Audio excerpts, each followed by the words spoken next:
Hello everybody, welcome to the Wonky Angle, where I talk about electronic music, both new and old. And today I'm talking about the new album from Brian Eno, AURUM. Alright, here we go, new Brian Eno record. And I don't think I need to bother introducing this guy. We know him well as one of the most legendary music producers of all time, and pretty much the pioneer of ambient music. I've covered him lots of times in the past, and you can find links to some of my coverage of his stuff in the description. It is pretty amazing how he's just continuing to do his thing at age 76, even if his catalog obviously isn't completely bereft of misses, and it's a lot more likely these days to get projects from him I merely think are pretty good rather than great. He just keeps on making art that's true to himself and his worldview, and he never sounds too stuck in the past. In terms of his more recent work, he's been putting out stuff that is nice, but not necessarily his most essential. His last solo album from 2022, Forever and Ever No More, was an enjoyable return to vocal-oriented work as he meditated on the state of the world with some openly anti-capitalist lyrics going over his usual ambient instrumentals. That was a good time, even if, as I suspected at the time, I haven't felt compelled to come back to it since posting my video. And in 2023, he put out an album with Fred again called Secret Life, which was certainly further proof that Eno was capable of keeping up with the times, even though Fred again is himself an artist who first found success in the industry through Eno himself getting the guy's foot in the door, and the actual results of their collaborations weren't actually that interesting, as Fred again has never been that interesting a producer to begin with, and Eno could only do so much to elevate his talents, but, you know. I do feel like, though, for each new Eno record, you kinda just gotta reset your expectations. You'll know the exact tone of any new project he'll put out, but what goes into it or sets it apart from other projects in his catalog will be anyone's guess. Especially when this latest album, AURUM, surprise dropped right the hell out of nowhere with zero lead-up or prior promotion that I could see. Apparently it's a selection of material he premiered for like an Apple Music chill radio station, which I guess kinda stands to reason given how the album cover looks like the cover of like a streaming service's auto-generated playlist. Not one of his better album covers. But it's all collected together for this Apple Music and iTunes exclusive download, which is also not always the most convenient of platforms for everyone. But I am one of those people who does still semi-regularly use iTunes and has an active account, so I just bought the album on site, and I've been sitting with it for a minute now. You've been using it as a break between working on two other much bigger videos which are going to take a very long time to put together. And also using it as effective nap material while I've been sick lately. I've been sick to the point of almost being out of commission nearly every single day this month. So new Eno music was well timed for me. And while I wouldn't necessarily put AURUM among the best projects Eno's ever put out in like his entire history, it is definitely one of his strongest projects in a minute. I want to say his best album since like Finding Shore with Tom Rogerson in 2017. In comparison to other projects he's put out lately, which have comparatively fallen on the more minimalistic side and designed to make use of a lot more negative space, AURUM shows him delivering much more full-sounding and dynamic synth drones that feel much sonically richer and more dramatic. It's still obviously an ambient record at its core that doesn't have an absolute ton of variety across the track listing or much of any sense of progression within tracks themselves. The tracks are just designed to set up their sonic environment and sink you into them.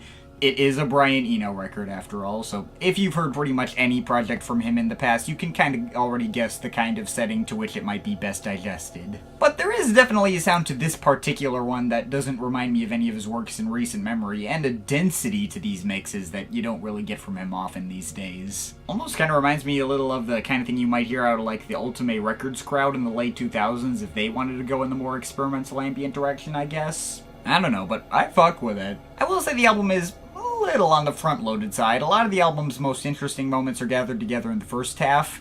We got a 3-minute intro, Fragmented film, which really pulls me into the album's vibe pretty effectively in all its mysterious but calming synthplex and spooky guitar textures that all feel very enveloping. But from there, we get 3 much lengthier tracks, all over 10 minutes, that each provide more unique twists on similar blends of sounds. Gorgeous Night is this huge, imposing, monolithic drone piece with lots of warm synth pads layering over each other, and a few other synth washes that almost have like a light symphonic quality to them. Very much lives up to the vibe promised by its title. The Dawn of Everything is possibly the album's most dynamic piece, floating between more peaceful mid-range pads, atmospheric effects, and big dramatic bass washes that pop in at regular clockwork-like intervals, almost as if that were the hook of the track.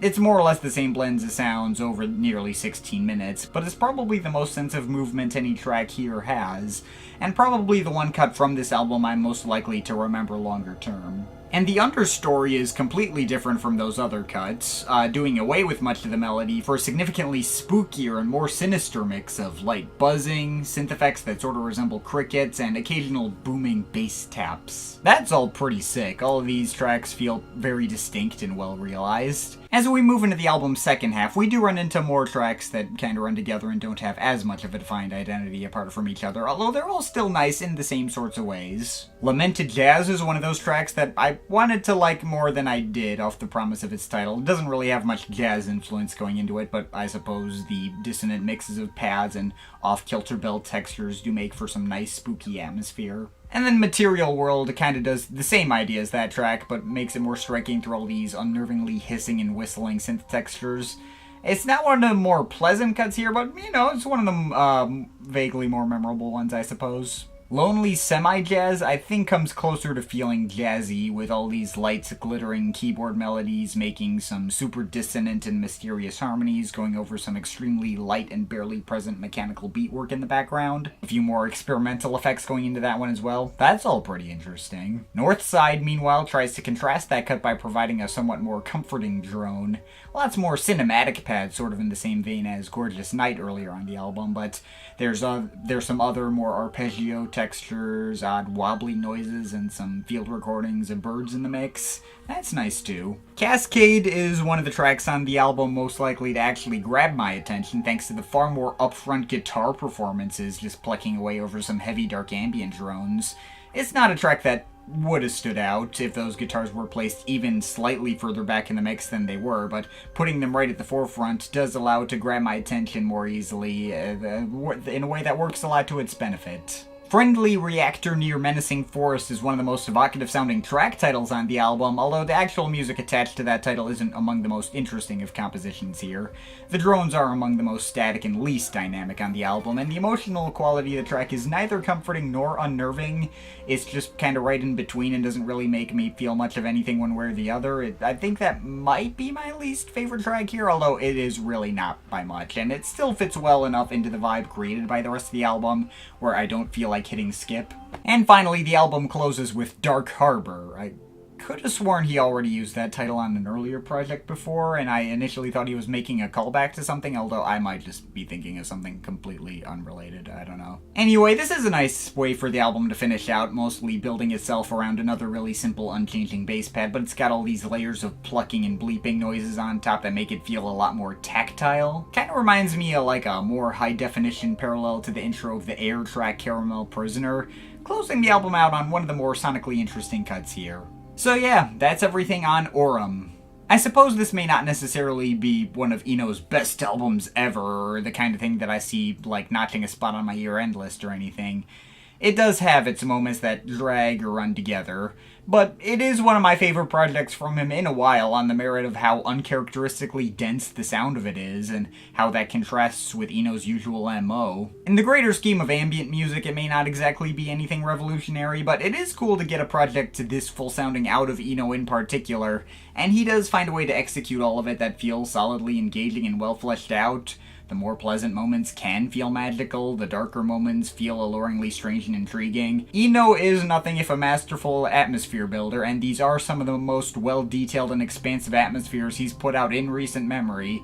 So, yeah, I thought this was a fun listen. I think it'll be worth picking up and giving it a shot if you're an ambient fan who has an Apple Music or iTunes account. I think I can just barely let this off with a light 7.7 out of 10. But of course, this is just my opinion. You can feel free to disagree with it, but I'd like to hear your thoughts, so leave the comments in the comment thing down there. Shout out to my Patreon supporters. They're awesome people. You want to add yourself that list. Link to my Patreon is in the description. But yeah, that's pretty much it. That's all for today. See you next time.